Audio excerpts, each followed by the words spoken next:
Okay, so we are live via my phone. I was hoping to go live via my MacBook, but for some reason it's having a trouble connecting live here. So uh, we are via my phone right now, which I did not want to do, but in any case, we are going to recap the Friday Night Lights event hosted last Friday night in Charlotte prior to the Providence Day Super Scrimmage by Pete London of Carolina Girls Hoops and Joe Fenelon of NYG Hoops.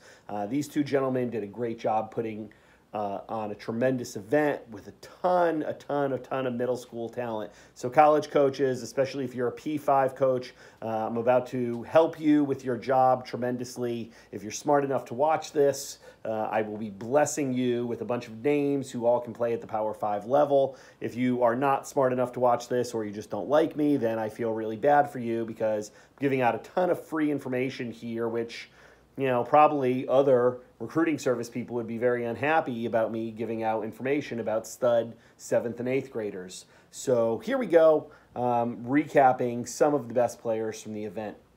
In game one, which was on the front court when you first walked in the door at the Talbert Rec Center, by far the best player for Team 1 was number 209, Kyla Bryant. We talked to her a little bit. She'll be playing with Team Felton this year. She is also an Insider Exposure Junior All-American Camp alumni, as are about 5 or 6 of these kids here we're going to talk about. So Kyla Bryant is more of a thicker guard. She's got some good size already for an 8th grade kid. Her body is semi-filled out, and she's really good with the ball. She does a lot of really good things. Really enjoyed watching her make plays, come up with loose balls. She got to the rim pretty much at will, and we have her rated. I'm even going to go out there and give you my ratings, which is incredible because that's not something I usually do for free, but we have her rated as a mid-major plus type player, maybe low-end P5 type player. Really nice player. Needs to develop more of a perimeter game, but she's going to be very good here. So the next player we reviewed was number 58 from Team 2, Livia McElroy, who is a good-sized kid, probably playing like the 4 or 5 in club ball or in middle school ball right now, but already has some guard skills and can really do some nice stuff. She's got a really high level of defensive concepts. There was a couple times she came over from help side, which, first of all, you don't even see middle kids playing help side defense. She came over from help side, timed it perfectly, and got a couple blocks. Her timing, her basketball IQ, just her overall knowledge of what to do out there was very high end, and we have her rated about a mid-major type player as of right now, and unless she continues to grow and get bigger, and then she could potentially have some bigger upside.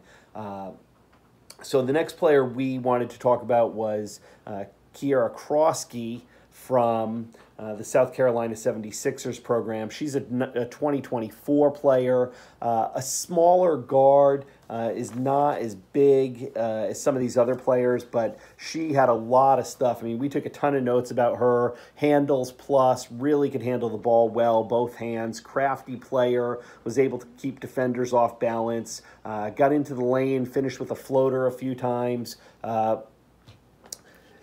On drive, she was able to kind of get the ball, pick the ball up, and get it over her head to kind of keep defenders from knocking it out of her hands. And she was just really good on drives in traffic and creating some stuff for herself and others. Really dynamic little guard. So the next kid we're going to talk about here is number 67, Anaya Muhammad. She's another Junior All-American Camp alumni kid from South Carolina. Really thin right now, wiry thin, really athletic. She's got a really smooth game. She does a lot of really good things, understands the game really well, but she's got to really work on her shot. She's got a funny-looking shot, and she's got to really work on developing that perimeter jumper and becoming more of a threat from outside, which right now, not to say that she doesn't make some shots here and there, but the form isn't great, and, if she fixes that, it'll certainly elevate her status. We have her also rated as a mid-major type player. The next player we looked at was a kid who was kind of a latecomer to the event. Her name was Nakori Little, or kind of goes by Corey Little, from out there in North Carolina. Played for a team called Carolina Elite, I believe. So she's going to be a kid. Her and number 10, Miraja Pass, to look out for, who both play for that Carolina Elite team. Now, Corey Little is a really smooth player. Kind of is a kid who I would say has a nice pace to her game. You wouldn't say like she's a super high motor player, but she's just really good and she gets a lot of things done out there without going 1,000 miles an hour at all times. So Jack, my intern Jack, is sitting here in my office. We both know a player, played for me at FSCJ, now plays at Flagler, Malaysia Robinson. I would also kind of consider her as a player with a nice pace. You never can really say like she looks like she's going hard, but she gets a lot done. She produces a lot. They're effective. And I would say Corey Little is a very similar type player. And we have Corey rated pretty good here. We have her rated as a Power 5, lower end Power 5 type player. So I think if she can pick her motor up a little bit, maybe she'll be be rated a little higher, but at the same time, she's a kid with some poise, and she's not going to get rattled, and she's not going to get too high or too low, and she's just out there kind of playing very even keel. Another player that I really liked and was already familiar with from Junior All-American Camp was Mia Ziris, another 2023 kid. Mia is a kid who, when she came to Junior All-American Camp last year, I think people really underestimated her. She's a little small guard, thin, doesn't necessarily look like an incredible player, but she's a kid who's really deceptive because her handles are plus, really, really good. She's got a change of speed, change of direction that's second to none. She really does a lot of good things with the ball. She really creates for other people. I mean, she is a true point guard in every sense of the point guard word. She is just out there trying to make plays for other people and not just herself, but she can also score the ball a little bit too, and is a really impressive player, especially because she's not somebody when she walks in the door of an event you're going to be blown away by her size or her athletic look or anything like that, but she really gets it done at a much higher level than you would expect. And I think if she fills out a little bit more, she's got a chance to be a Power 5 player.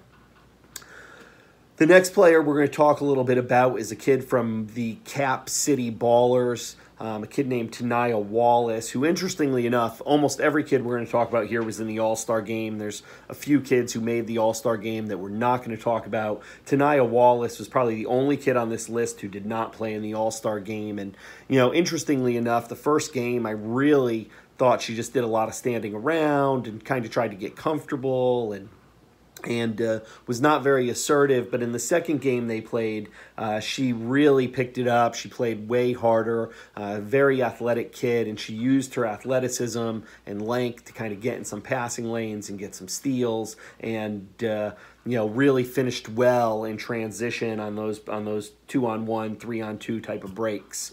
The next kid we're going to talk about is a kid named Miraja Pass, who also plays for Carolina Elite. She was a late addition to Friday Night Lights, so she was not on some of the paperwork, but she may arguably have been in the top 5 of all kids there. We took a lot of notes about her as well. Some of the notes I have, stud, dynamic playmaker, handles plus, high IQ, sees the floor, makes passes. She just really ran the show for her team and created everything that went on out there. There was a few players who were at her level, but Power 5 people. This is an 8th grade kid from North Carolina. You're absolutely going to want to keep an eye on. Again, Miraja Pass is her name. She plays for Carolina Elite, or at least did this past year, and you will be hearing about her in the future here. So we're going to move down to the next player. And that's a player who's already pretty widely regarded in North Carolina. Her name is Sydney Barker. She is, in a way, similar to, great, thanks, Jack. She's very similar to Mia Ziris in the fact that she is a really good change of speed, change of direction, really knows how to use hesitation, really knows how to work with the ball to make plays for herself and others. And, is a kid who's a little bit deceptive, doesn't really pass the eye test, but gets a lot done. So we're going to kind of speed things up here. I mean, we have probably a good handful of the best players in this thing to still talk about, but I need to get to my meeting at Darnell Cookman to meet with my middle school boys team this year. So we're going to kind of skip a few people here. We're going to talk about Kaya Smith, who came from the Cap City Ballers. Again, another kid who was definitely in my top 5 at the event, another late addition, but very smart by Pete and Joe to add a couple of these kids here who were late additions, because Kaya Smith was so dynamic and so good with the ball. It was unbelievable for an 8th grade kid. I mean, there's no question, Power 5 coaches, check it out. Power 5 player from Richmond, Virginia, Kaya Smith. She was a 2023 kid, just really had the ball on a string, could do whatever she wanted. I mean, it was, I've heard people call it like, she's got a yo-yo handle, or, ball on a string. I mean, she's all those things and more. She could totally go to New York City right now and fit right in and be really good there. So we're going to skip ahead to 8th grader Corey McLaughlin. Corey's a kid who is a little bit of a raw post player. She's still got a lot of developing to do.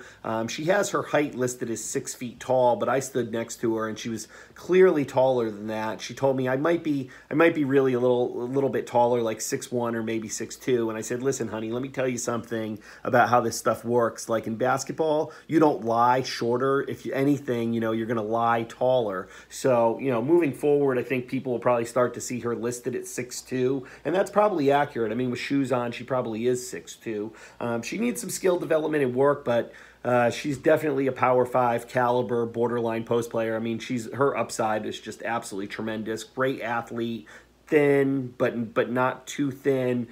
Good base to build on.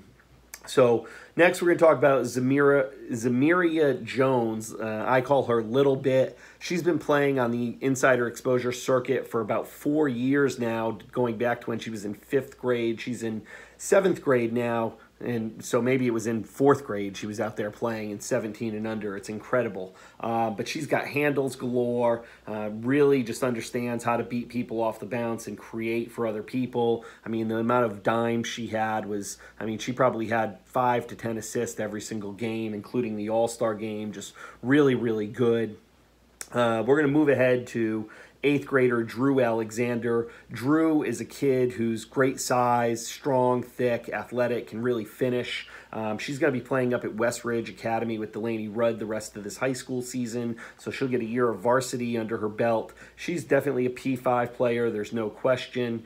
We're going to skip ahead to, we're only going to cover 2 other kids here. Rachel Douglas, who was arguably the top player at the event. She is a big guard, 6 foot, ball on the string, can just do so much with the ball. Amazing passer, elite level passer, and she really has got the complete package already. She's a major big time player here. There's no question. She played for the Carolina Dream in the past, and not sure if she'll be doing that moving forward, but she's a kid that you will definitely want to keep an eye on at every level of Power 5 and below. And then finally, the last kid is a kid who's well known on the circuit already. Her name's Kimora Johnson. She's a big, strong guard with some good athleticism. She can fire it from way downtown.